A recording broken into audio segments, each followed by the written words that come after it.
अस्सलाम वालेकुम friends, welcome back to Top Smarties drama serial Mayri. Annie की ज़िंदगी तो बहुत ही मुश्किल होती जा रही है। अब कोई भी इससे ठीक तरह से बात नहीं करता, यहाँ तक कि समीना इसको बहुत डांटती भी है, बहुत बातें भी सुनाती है, जिसकी वजह से एनी बहुत ज़्यादा रोती है कि मेरा कसूर ही क्या है।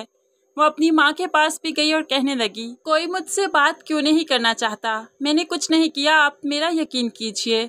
तो माँ कहने लगी, समीना भाभी तो ऐसा करेंगे ही करेंगी, क्योंकि फाहिर तुम्हारा साथ देता है, उनके खिलाफ है, इसीलिए तुम सब्र से काम लो, चुप रहो, क्योंकि वो जेलस हो रही हैं और उनका ऐसा करना कुदरती अमल है।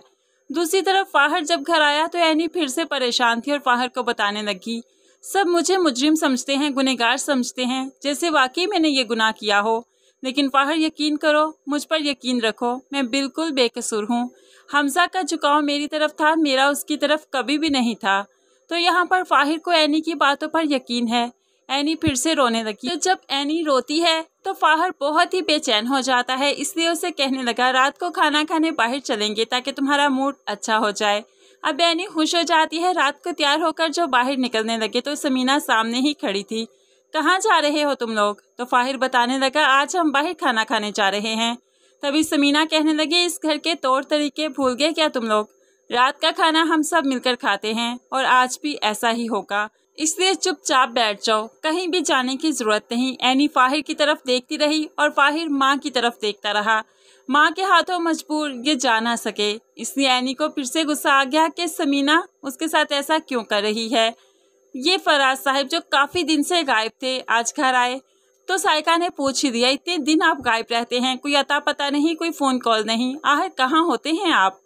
तो ये अब उसकी कोई परवाह नहीं करता, उसको आंखें दिखाने लगा और फिर उंगली के इशारे से बताने लगा, मेरे मामलात से दूर रहो, मैंने तुम्हें कहा था ना, मेरे मामलात पे मत बोला करो। अब ये फराज साहिब जिन्होंने बाहर शादी कर रखी है, क्योंकि अब ये साइका को कुछ नहीं समझते, इसका हिस्सा हथियाना था और बाकी सबका, लेकिन वो काम नहीं बन सका, इसलिए अब साइका का कोई खौफ भी नहीं रहा। रहीला जो कि रात के वक्त जाग रही थी, जब सास के कमरे से चीखने की आवाज़ आई तो फौरन से भागती आई ताकि उनके सामने अच्छी बन सके, लेकिन यहाँ पर देखा कि सास अपनी आखिरी सांसों पर है, तो अब भला अच्छी बनने का क्या फ़ायदा, अब तो चाहती है वो कि ये मर ही जाए।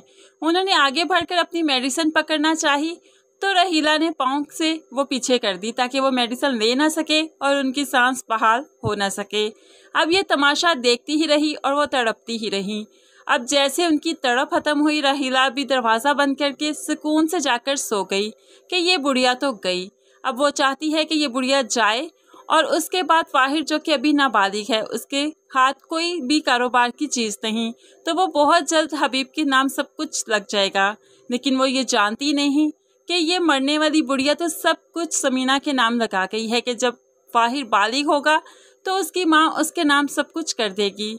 इस तरह से रहीला के हाथ तो कुछ नहीं आएगा। जो बची कुची इज्जत थी हबीब की माँ की वजह से, वो भी जाती रहेगी, क्योंकि अब कोई भी इनको समझाने वाला नहीं। हबीब की इज्जत भला कौन करेगा? यहाँ पर सिर्फ फाहिर ही कारोबार संभालेगा, फराज साहिब तो वैसे ही निकल जाएंगे और हबीब को कोई कुछ नहीं समझता।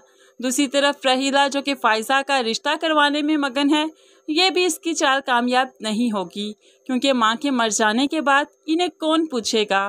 फ्रेंड्स, आपको आने वाली इस एपिसोड का ये छोटा सा रिव्यू कैसा लगा ज़रूर कमेंट्स में बताइएगा। मज़ीद वीडियोस के लिए चैनल को सब्सक्राइब करके साथ बेल नोटिफिकेशन ज़रूर प्रेस कीजिए ताकि आने वाली हर वीडियो आप आसानी से देख सकें। अल्लाह हाफिज़।